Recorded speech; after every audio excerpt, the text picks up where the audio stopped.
हाय दोस्तों, स्वागत है आपका हमारे चैनल स्टोरी संसार में। आज की कहानी है ग्रेजुएट बहू। अरे भाग्यवान, मेरा लैपटॉप बैग कहाँ रखा है? जल्दी लेके आओ, मुझे ऑफिस जाने में देर हो रही है। तभी श्रेया लैपटॉप बैग लेकर आती है। ये लीजिए आपका लैपटॉप बैग। रात को आपने इसको यूं ही रख दिया था, तो मैंने इसे संभाल कर अलमारी में रख दिया। रमेश बोलता है, तुम कितनी समझदार हो श्रेया। मेरे कुछ कहे बिना ही तुम सारा काम खुद से कर लेती हो। तुम कितने आराम से पूरा घर संभाल लेती हो। तभी श्रेया कहती है, आपसे एक बात कहूँ, आप बुरा तो नहीं मानेंगे ना? अरे नहीं नहीं श्रेया, बेफिक्र होकर कहो, क्या कहना चाहती हो तुम?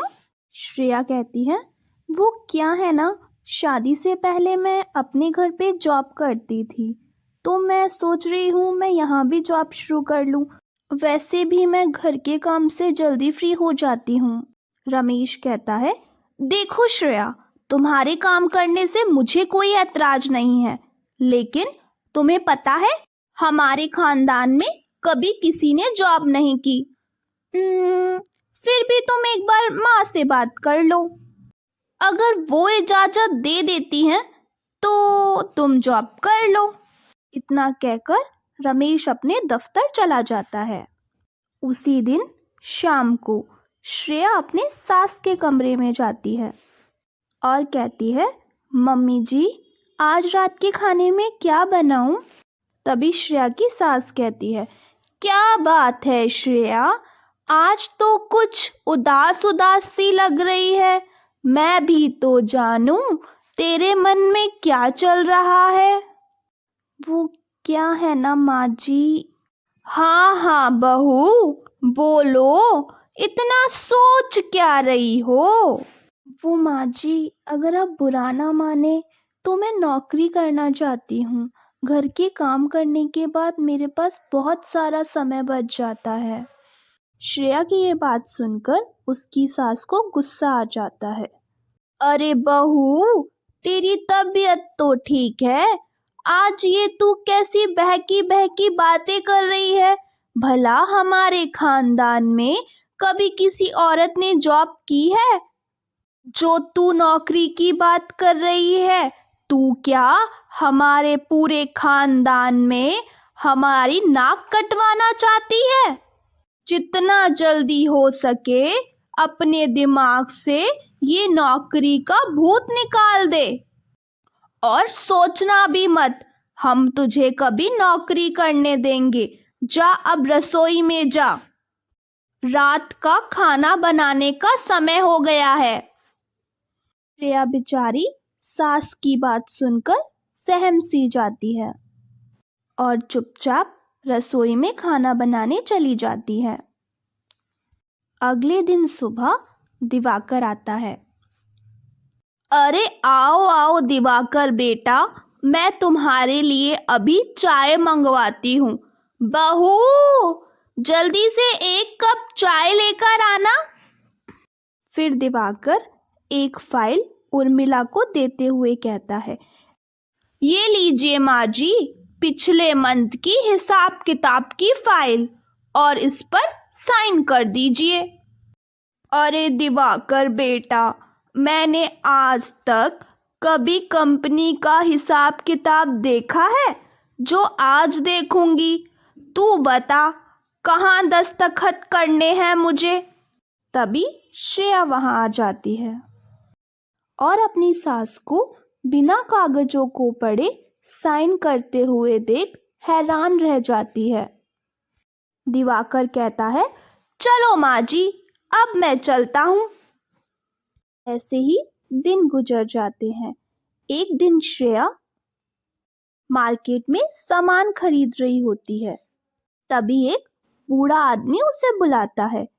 अरे श्रेया बेटी, कैसी हो? मुझे पहचाना?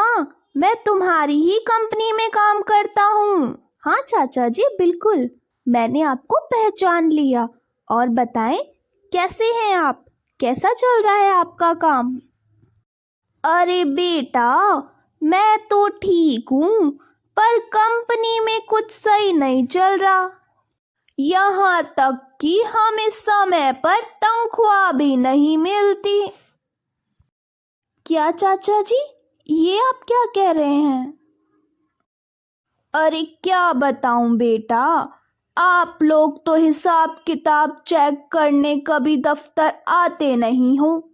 बेटा मेरी मानो तो एक बार समय निकाल कर दफ्तर आ जाओ और हिसाब किताब देख लो, आपको असलियत खुद मालूम चल जाएगी। अब मैं चलता हूँ बेटा। इतना कहकर वो बूढ़ा वहां से चला जाता है। तभी वहां श्रेया घर आकर सारी बात अपनी सास को बता देती है, लेकिन उसकी सास श्रेया की किसी भी बात को मानने को तैयार नहीं होती। तभी रमेश वहां आ जाता है और कहता है, माँ, बिना आग के धुआं नहीं उठता और श्रेया इतने विश्वास से कह रही है तो क्यों ना हम लोग एक बार दफ्तर चल के चेक कर ले हिसाब। और वैसे भी हम लोग कितने दिनों से दफ्तर गए भी नहीं है, ना ही हमने कुछ हिसाब चेक किया है। और वैसे भी मैं भी किसी एक के भरोसे सारा काम छोड़ना सही नहीं मानता, तो हमें एक बार दफ्तर जाकर देख लेना चाहिए। अगले दिन सुबह वे सभी दफ्तर जाते हैं और सीधे दिवाकर के केबिन में चले जाते हैं। उन सबको एक साथ देखकर दिवाकर चौंक सा जाता है और कहता है, अरे माँ जी, आप सब एक साथ यहाँ? अगर कुछ काम था तो मुझे कह देते, मैं आ जाता आपके घर। तभी माँ कहती है, अरे दिवाकर बेटा, आज मैं हिसाब देखने आई हूँ, जरा मुझे पिछले 6 महीनों का हिसाब किताब दिखाना तो बेटा। दिवाकर घबराते हुए हिसाब की फाइल माँ जी को देता है। श्रेया की सास फाइल लेकर श्रेया को देती है और कहती है, ले बहू, देख ले हिसाब। श्रेया पूरी फाइल देखती है और उसे सब समझ आ जाता है। श्रेया कहती है, माँ जी, वो चाचा एकदम सही कह रहे थे। हमें 6 महीने में जो फायदा हुआ है उसका हमें आधा पैसा भी नहीं मिला। यूं समझ लीजिए 1 रुपए में से केवल 25 पैसे ही मिला है। श्रेया की बात सुनकर श्रेया की सास गुस्से में दिवाकर से कहती है, क्यों दिवाकर, मेरी बहू जो कह रही है क्या वो सच है? दिवाकर कहता है, माँ जी, मुझे माफ कर दीजिए, मैं पैसों के लालच में अंधा हो गया था। अरे दिवाकर, तू तो 1 नंबर का चोर निकला। इतने दिनों से मैं तुझ पर भरोसा करती रही और तू मुझे ही चूना लगा गया। अभी की अभी निकल यहाँ से और दोबारा अपनी शक्ल मत दिखाना मुझे। श्रेया की सास श्रेया को शाबाशी देते हुए कहती है, बहू, आज मैं समझ गई पढ़ाई लिखाई की कितनी वैल्यू है। मैं बहुत किस्मत वाली हूँ जो मुझे तेरे जैसी पढ़ी लिखी बहू मिली। शिक्षा, हम पढ़ाई लिखाई का इस्तेमाल करके दुनिया में बहुत कुछ बदल सकते हैं।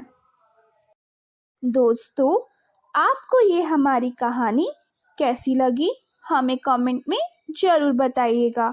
साथ ही वीडियो को लाइक और चैनल को सब्सक्राइब भी कीजिएगा। धन्यवाद।